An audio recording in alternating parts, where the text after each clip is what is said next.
Cooking with Life අපේ YouTube channel එකට ඔයාලා හැම කෙනෙක්ම ගොඩාක් ආදරෙන් පිළිගන්නවා.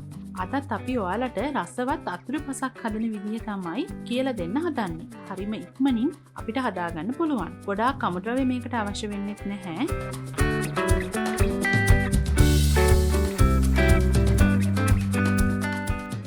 අපි ජෙලි වලින් ජෙලි මූස් එකක් තමයි හදාගන්නේ. මේකට අපට අවශ්‍ය වෙනවා වර්ග දෙකක ජෙලි පැකට්ස්. ඉතින් මම අද මෙතනදී පාවිච්චි කරනවා ජෙලි පැකට්ස් 3ක්. කොළ පාටින් මම පැකට් දෙකක් පාවිච්චි කරනවා. මුලින්ම අපි කරන්න ඕන මෙන්න මේ විදිහට බ්ලෙන්ඩර් ජාර් එකකට අපි පාවිච්චි කරන ජෙලි පැකට්ස් ටික කඩලා එකතු කරගන්න එක. ඊට පස්සේ මම මෙතනදී උණු වතුර කෝප්පයක් වගේ ප්‍රමාණයක් ජෙලි වලට දාලා මේක හොඳින් බ්ලෙන්ඩ් කරගන්නවා. මම අද මෙතනදී පාවිච්චි කරන්නේ ටින් කිරි. ඔයාලට ටින් කිරි එහෙම නැත්නම් ෆ්‍රෙෂ් මිල්ක් ඒ ඕනම දෙයක් පාවිච්චි කරන්න පුළුවන්. අද මම මෙතනදී සාංගික දානයක් උදෙසා මේ අතුරුපස පිළියෙල කරගන්න හින්දා ටින් කිරි ලොකු ටින් එකක් තමයි පාවිච්චි කරන්නේ. ඔයාලට කැමති ප්‍රමාණයක ටින් කිරි එකතු කරගන්න පුළුවන්. ඒ ටින් කිරි කප් එකෙන්ම තවත් වතුර කෝප්ප භාගයක් වගේ ප්‍රමාණයක් මම මේකට එකතු කරගන්නවා. ටින් කිරි සහ ජෙලි ටික මම මෙන්න මේ විදිහට හොඳින් බ්ලෙන්ඩ් කරගන්නවා. දැන් අපි ඒ විදිහට හදාගත්තු ජෙලි මිශ්‍රණය මෙන්න මේ විදිහට වීදුරු භාජනයකට එකතු කරගන්නවා. මේ ජෙලි මූස් අතුරුපස හරිම ලස්සනයි. ඒක නිසා විනිවිද පේන භාජනයකට ඔයාලා එකතු කරගත්තොත් මේ අතුරුපස ලස්සනට පිළිගන්නන්න ඔයාලට පුළුවන්. මෙන්න මේ විදිහට මම පොඩි ප්ලාස්ටික් කප් එකකටත් මේක සෙට් කරගෙන ඔයාලට පෙන්නන්නම්.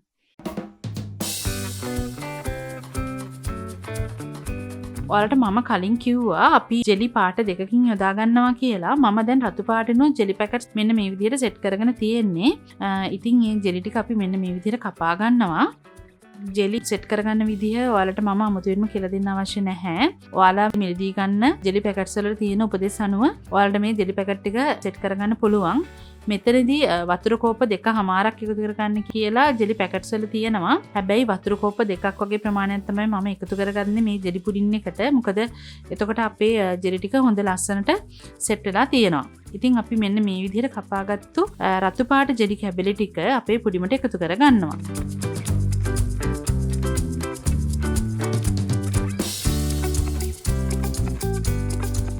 මෙතනදී සැලකිලිමත් වෙන්න ඕන. ජෙලි ටික අපි දිය කරගන්න උණු වතුර දාපු හින්දා ජෙලි මූස් එක මේ වෙලාවේදී හොඳින් නිමිලා තියෙන්න ඕන. එහෙම නැති වුණොත් එහෙම අපි මේ විදිහට ජෙලි එකතු කරගද්දී ඒ වගේ පාට දිය වෙලා අනිත් ජෙලි එකට මිශ්‍ර වෙන්න පුළුවන්.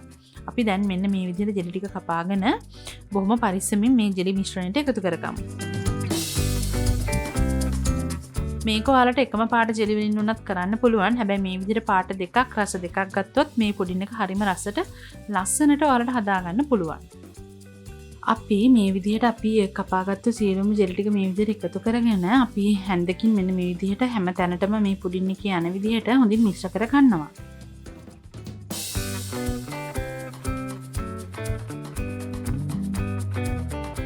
ශීතකරණයේ තියන්න කලින් ඔයාලා මෙන්න මේ විදිහට මේ පුඩින් එක හොඳින් ආවරණය කරගන්න. දැන් අපි මේක ශීතකරණයේ සාමාන්‍ය කොටසේ පැය 3-4ක් කාලයක් මේක හොඳින් සෙට් වෙන්න තියාගන්නවා.